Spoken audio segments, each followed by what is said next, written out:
علی، اس کے والدین اور چھوٹی بہن زارا گرمیوں کی چھٹیاں گزارنے نانی کے گاؤں آئے تھے۔ نانی کا گھر بہت پرانا تھا، بڑا سا صحن، لمبا برآمدہ اور لکڑی کے دروازے جو ہوا میں چرچراتے تھے۔ لیکن اس گھر میں ایک کمرہ ایسا تھا جس کی کھڑکی ہمیشہ بند رہتی تھی۔ لوگ اسے ایک کھڑکی والا کمرہ کہتے تھے۔ علی نے نانی سے پوچھا، یہ کمرہ ہمیشہ بند کیوں رہتا ہے؟ نانی کے چہرے کا رنگ ہلکا سا بدل گیا۔ وہ بولیں، بس بیٹا، وہ کمرہ برسوں سے بند ہے، اس میں نہ جانا بہتر ہے۔ لیکن علی بہت بہادر سمجھتا تھا خود کو، اور تجسس بھی اس کی کمزوری تھی۔ وہ ہر رات اس کھڑکی کو دیکھتا جو باہر باغ کی طرف کھلتی تھی، لیکن اندر سے ہمیشہ بند رہتی۔ ایک رات علی نے دیکھا کہ کھڑکی کے پردے ہل رہے تھے، حالانکہ ہوا بالکل نہیں چل رہی تھی۔ اگلی رات اس نے چھپ کر اس کمرے کی چابی تلاش کی اور آہستہ سے دروازہ کھولا۔ دروازے کے پیچھے اندھیرا تھا، لیکن ایک ٹھنڈی سی خوشبو جیسی مہک بھی آ رہی تھی۔ کمرہ خالی تھا، مگر دیواروں پر پرانی تصویریں تھیں، تصویریں جن پر دھند سی چھائی ہوئی تھی۔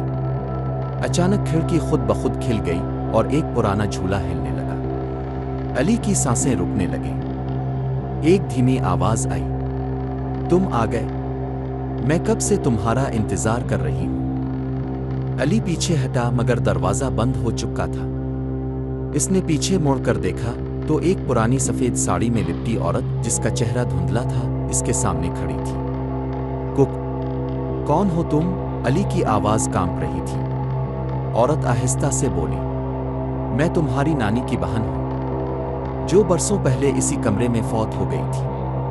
میری ایک چیز رہ گئی تھی، ایک وعدہ۔ علی گھبرا گیا، مگر عورت نے اپنا ہاتھ بڑھایا اور ایک پرانی ڈائری دی۔ یہ ڈائری تمہاری نانی کو دے دینا، وہ سالوں سے میری معافی کی منتظر ہے۔ میں قید تھی جب تک یہ ڈائری کسی اپنے کو نہ ملے۔ اگلی صبح علی کے ہوش اڑ گئے جب اس نے وہی ڈائری نانی کو دی۔ نانی رو پڑیں، یہ میری بہن فوزیہ کی ڈائری ہے۔ ہم میں ناراضگی تھی، وہ چلی گئی تھی اور کبھی لوٹی نہیں۔ اسی رات نانی نے کمرے کے سامنے دیا جلایا اور کھڑکی ہمیشہ کے لیے بند ہو گئی۔ سبق: ہر بند دروازے کے پیچھے خوف نہیں، بعض اوقات ادھوری کہانی ہوتی ہے، اور کبھی کبھار جو چیزیں ہمیں ڈرا رہی ہوتی ہیں وہ صرف معافی کی طلبگار ہوتی ہیں۔